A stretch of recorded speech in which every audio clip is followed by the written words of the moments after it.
Bonjour, bienvenue sur la chaîne encore. Je suis Aoufiré. Alors aujourd'hui, nous allons parler des investissements à faire pour les salariés.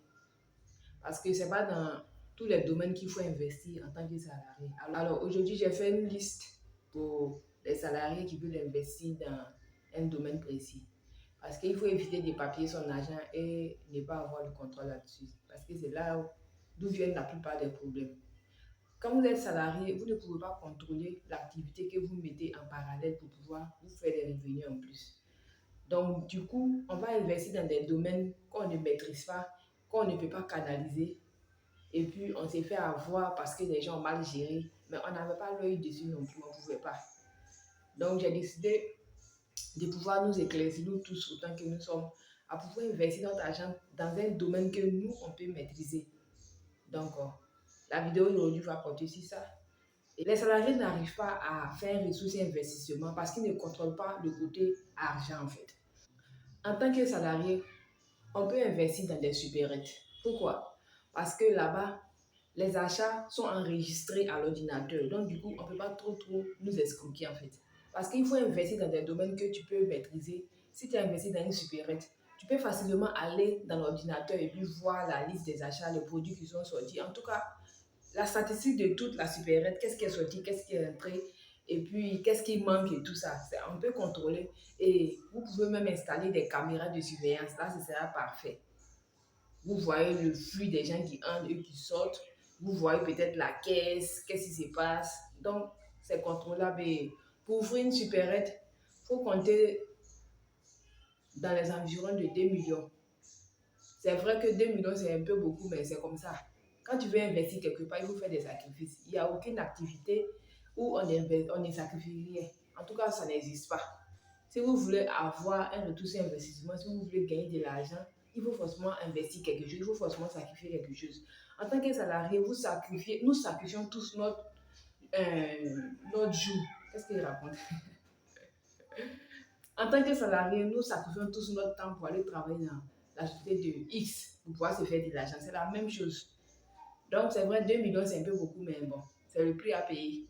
Mais 2 millions aussi, ce n'est pas le prix exact. C'est plus ou moins ça, parce que ça va dépendre de la région dans laquelle vous êtes, ou bien vous voulez investir, du loyer, du propriétaire, du quartier et tout. Et ce que vous voulez vendre dans votre supérette aussi. Donc, les 2 millions que j'ai dit, c'est pour avoir une idée en fait. Vous pouvez aussi investir dans les bureaux d'échange. Les bureaux d'échange, c'est là-bas qu'on va pour échanger la monnaie. C'est-à-dire, quelqu'un qui est en Europe, peut-être il a le dollar, ou bien il a l'euro. En tout cas, quelqu'un qui est à l'extérieur de la Côte d'Ivoire. Moi, je fais la vidéo depuis la Côte d'Ivoire. Quelqu'un qui est à l'extérieur et il a une monnaie qu'il veut échanger. Donc, les bureaux d'échange sont là pour ça. Par exemple, le dollar coûte 550 francs. Du genre, un dollar américain coûte 550 francs en Côte d'Ivoire. Mais la plupart du temps, quand tu vas échanger, souvent on te donne 450 ou bien 475, ça dépend du bureau en fait. Donc, le plus qui est dessus, là, c'est pour le bureau d'échange. Et là, franchement, je n'ai pas grand chose sur le bureau d'échange. Combien ça coûte pour faire ça? Parce que je ne sais pas si peut-être tu dois aller faire des affiliations avec des banques ou bien, je ne sais pas. Ça, je n'ai pas trop d'idées là-dessus. Mais je sais que là-bas, l'argent est contrôlable puisque on peut faire des choses à l'ordinateur aussi. Donc, du coup, c'est une bonne idée de faire des bureaux d'échange. Mais des bureaux d'échange, ouf, voilà la vraie question. C'est généralement dans la capitale parce que quelqu'un ne va pas quitter peut-être en Europe, en France ou bien en Italie ou bien en Espagne avec son argent, traverser à Abidjan et venir faire l'échange peut-être à Yamoussoukro. Bon, Yamoussoukro même c'est la capitale, là encore c'est encore possible. Mais aller dans une ville peut-être Soubré ou bien aller jusqu'à Poro pour aller échanger son argent, bon, là c'est une autre histoire. Et c'est un peu compliqué. Donc les bureaux d'échange c'est pour peut-être les salariés qui sont dans les capitales. Par exemple Abidjan ou bien Yamoussoukro. Là ça peut passer. C'est pas dans toutes les villes qu'on peut faire les bureaux d'échange. Nous avons les quincailleries. Les quincailleries, ça marche partout sur le territoire. Il vous faut dénicher une bonne localisation, c'est-à-dire trouver un endroit là où il y a beaucoup de construction. Parce qu'il ne faut pas aller faire une quincaillerie n'importe où. Votre but, c'est de vous faire un retour sur investissement, c'est de vous faire un bénéfice en plus, un revenu en plus de votre salaire. Donc, vous cherchez un quartier qui est en construction et vous allez vous installer là-bas. Pour commencer la quincaillerie, il faut au minimum 500 000 francs. Ça, je me suis renseigné parce qu'à un moment, je voulais faire une quincaillerie, mais c'était un peu compliqué. J'avais pas trop le temps pour gérer, puisque, bon, pour trouver quelqu'un pour gérer aussi, c'est une autre histoire. Donc, à mon niveau, bien sûr. Mais si à votre niveau, vous pouvez trouver quelqu'un de confiance, alléluia. Mais la quincaillerie, pourquoi? Parce que là aussi, on peut contrôler le flux d'argent. Vous pouvez mettre une caisse enregistreuse là-bas. C'est vrai que peut-être il va vouloir faire un peu de coups dans votre dos et tout, mais ce ne sera pas trop fort comme quand il y a une caisse enregistreuse. Là, il est obligé d'enregistrer en tout cas une bonne partie des achats, d'enregistrer une bonne partie du matériel qui sort du magasin. Caisse enregistreuse, caméra de surveillance. La plupart des activités que je vais vous citer, il y a toujours des caméras de surveillance pour la sécurité et pour pouvoir véritablement, en tout cas, maintenir le vol qui souvent traverse l'esprit des gens, vouloir arnaquer la personne. On a tous vécu ça. Donc, il faut se protéger de ça aussi. C'est vrai que ça ne va pas nous protéger à 100%, mais au moins, ça va diminuer un peu l'escroquerie qui se trouve derrière les activités que nous mettons en place. Alors, si vous avez une caméra et vous avez une caisse enregistrée, je crois que ça va aller, vous allez vous en sortir.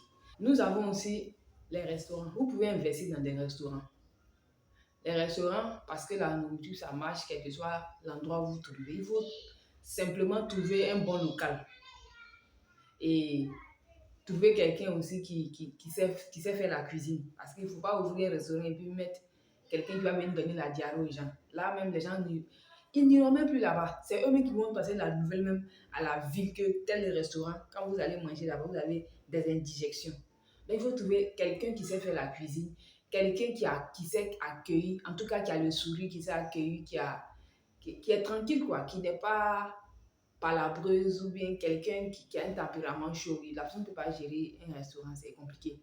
Mais vous pouvez toujours mettre les caméras et puis mettre les caisses enregistreuses. Tous les achats qui se font par caisse enregistrée, comme au shawarma. Et ça, vous voyez dans les shawarma, il y a toujours les caisses enregistrées, les tickets et tout. Là, c'est contrôlé, on ne peut pas trop vous escroquer. Alors, si vous voulez ouvrir un restaurant, pensez-y. À moins que vous voulez ouvrir un restaurant traditionnel, bon là, ça, c'est pas conseillé. En tant que salarié, si vous voulez faire un ressource investissement, c'est pas ça là, c'est pas conseillé. Et puis, il faut mettre du cœur dans la chose. Quand vous voulez faire quelque chose, faites-le bien. N'allez pas ouvrir un restaurant avec peut-être un petit truc ou bien avec. Bon, c'est compliqué, vous savez de quoi il parle. Vous prenez un local, normalement, vous ouvrez un restaurant. Vous pouvez même faire la publicité dans le secteur, si c'est à l'intérieur du pays. Vous pouvez faire la publicité de votre restaurant sur les radios locales. Ça va attirer les clients. Et puis, il faut savoir varier le menu, tout ça.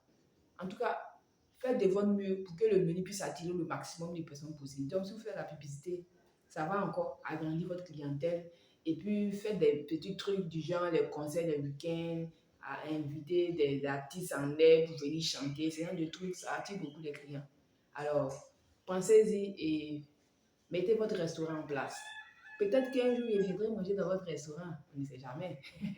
Mais pour ouvrir un restaurant de cette taille, il faut prévoir minimum 1 à 2 millions parce que vous devez louer l'espace, vous devez acheter le matériel, la sono, le matériel de cuisine, et puis vous devez prévoir le salaire des gens à l'avance et tout, et éviter certaines choses, il y a des taxes à payer et tout ça. Donc, il faut prévoir 1 à 2 millions pour ouvrir un restaurant digne de ce nom, un restaurant responsable, avec caméra de surveillance, avec caisse enregistrée, on ne s'amuse pas avec. Vous pouvez aussi investir dans les auto-écoles. Les auto-écoles, ça rapporte beaucoup de sous, dans le sens que le seul investissement que vous allez faire, peut-être, ce sera un peu permanent, c'est-à-dire acheter une voiture d'auto-école. Là, c'est toutes vos dépenses qui sont là. Et puis peut-être le local, louer le local, payer les factures et tout. Mais les gens viennent à chaque fois pour venir faire des inscriptions pour pouvoir savoir conduire. Je crois que c'est rentable. Les auto-écoles sont rentables. Vous pouvez faire des caisses enregistreuses aussi pour pouvoir contrôler le nombre de gens qui viennent et tout ça. Donc, pensez-y, les auto-écoles, c'est rentable. Et cherchez une ville dans laquelle ça peut marcher, parce que ce n'est pas dans toutes les villes non plus.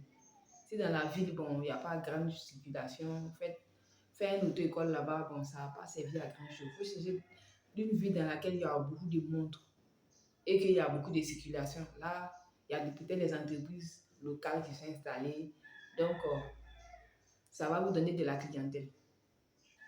Vous pouvez investir aussi dans les dépôts de boissons, c'est-à-dire les bières, les sucreries. Vous cherchez un entrepôt, vous mettez, vous partez signer votre partenariat avec Solibra, avec Brassivoire, en tout cas, les entreprises qui fournissent la boisson. Vous partez signer vos partenariats et vous cherchez votre local, vous faites votre dépôt là-bas, vous êtes tranquille. Mais le dépôt, ça va coûter un peu plus parce que il faut un grand local. Il faut un grand local, il faut construire un hangar. Et puis, il faut avoir peut-être un camion pour la livraison. Donc là, c'est un peu lourd.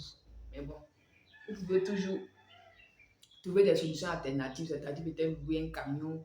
Ou bien même, je ne sais pas, peut-être que les sociétés que vous partez voir sur Libra et Brassivoire et Cousin, peut-être eux viennent vous livrer ça. Je ne sais pas, je ne me suis pas trop renseignée là-dessus. Donc, en tout cas, vous pouvez investir dans les dépôts de boissons. Je crois que ça rapporte aussi.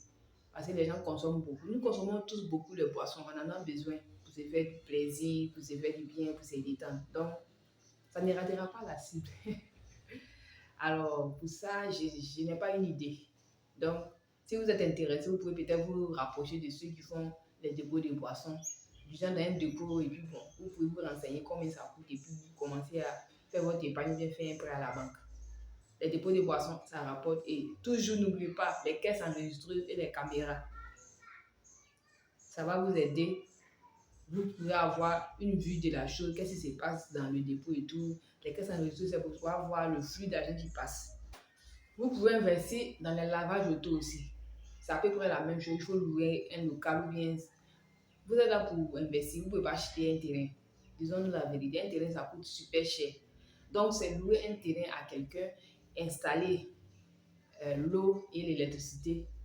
Et puis, vous faites votre pancarte pour dire lavage auto avec les tarifs et tout. C'est propre. Vous pouvez faire des caisses enregistrées là-bas avec les caméras pour savoir combien de voitures ont été lavées pour ne pas vous faire avoir non plus. Vous pouvez ouvrir une station-service. Une station-service, c'est du lourd. Vous savez de quoi il parle parce que c'est le carburant qu'il faut acheter pour y vendre. Donc là-bas, c'est un peu lourd, mais vous pouvez toujours ouvrir une station-service. Mais il faut trouver un bon local, du genre une bonne situation géographique, là où il y a beaucoup de trafic en fait. Parce que vous ne pouvez pas aller installer une station dans une brousse quelque part où peut-être il y a 10 voitures qui passent. Je ne sais pas en quelle année vous allez faire votre retour sur investissement. Donc là, ce sera compliqué. Donc il faut trouver une bonne localisation, là où il y a beaucoup de trafic. Et puis vous installez votre station tranquille. Mais j'aurais appris que les stations, c'est à partir de 20 millions qu'on peut faire une station.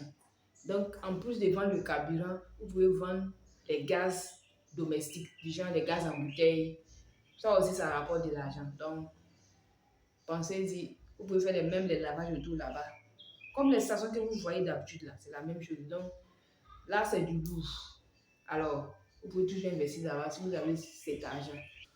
Vous pouvez aussi créer une société de gardiennage. Là, nous arrivons dans les entreprises, création d'entreprises typiquement avec constitution juridique et tout. Vous pouvez créer une entreprise de gardiennage. Bon, il y a une structure qui peut créer votre entreprise et puis être en même temps le siège. Si vous n'avez pas peut-être les moyens de louer un bureau pour pouvoir faire votre représentation dans les débuts. Bon, moi et mon père, nous avons déjà fait ça. Nous sommes partis voir une structure. Ils ont créé notre société en bâtiment, en génie civil, bien sûr. Et le siège de la société est chez eux. Quand tu appelles, c'est nos numéros qui sont là. Mais si tu veux venir nous voir, peut-être nous rencontrer, on va à vous dans la boîte. Mais c'est comme si c'était notre siège en fait. Mais c'est moyennant quelque chose chaque mois, bien sûr. En attendant que tu puisses avoir un local, tu peux créer ta société de gardiennage et tu mets le siège là-bas. En attendant, tu fais les prospections pour pouvoir chercher des marchés, pour pouvoir placer les gens dans le gardiennage et tout. Donc ça aussi, ça peut être une option d'investissement. Je crois que ça peut être rentable. C'est rentable même d'ailleurs parce qu'il faut un société de gardiennage. Il suffit de trouver les premiers clients, c'est ça qui est compliqué. Si tu as eu tes premiers clients et que tu places tes gars, il faut chercher une structure pour former tes gardiens, acheter leur équipement et tout. Donc, pensez-y, ça aussi, c'est pas moins de peut-être 1 à 2 millions pour pouvoir faire ce genre de choses. Donc,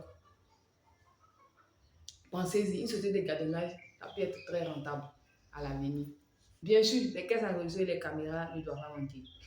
Vous pouvez aussi créer une entreprise dans n'importe quel domaine que vous voulez, mais il faut que ce soit quelque chose que vous maîtrisez, quelque chose que vous contrôlez le flux d'argent, que ce soit dans le génie civil, que ce soit dans l'agriculture, que ce soit dans l'électricité, que ce soit n'importe quelle entreprise où le flux d'argent est enregistré à la caisse.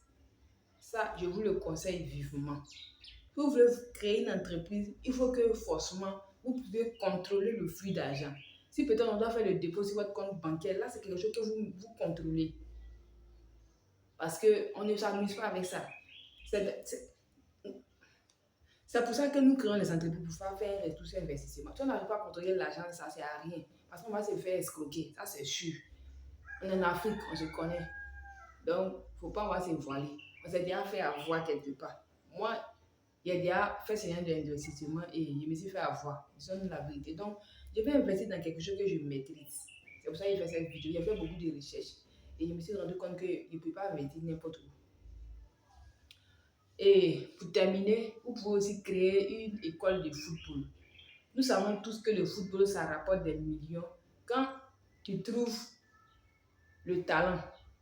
Donc, vous pouvez créer une école de football, créer un petit espace, aller voir peut-être des coachs sportifs ou bien aller voir des entraîneurs du genre locaux ou bien même aller voir un professeur d'EPS.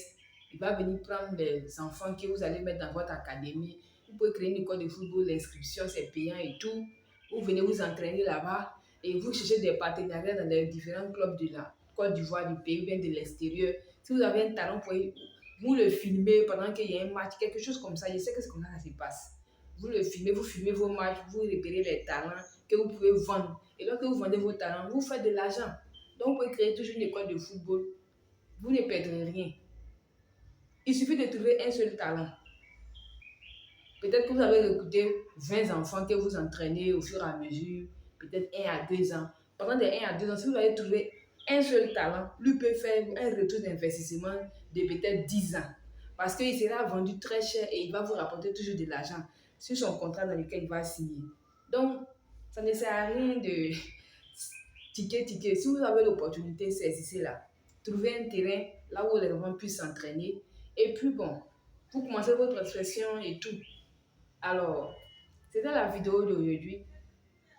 J'ai été ravie de faire cette vidéo parce que moi-même, ça m'aide aussi de pouvoir faire ces recherches.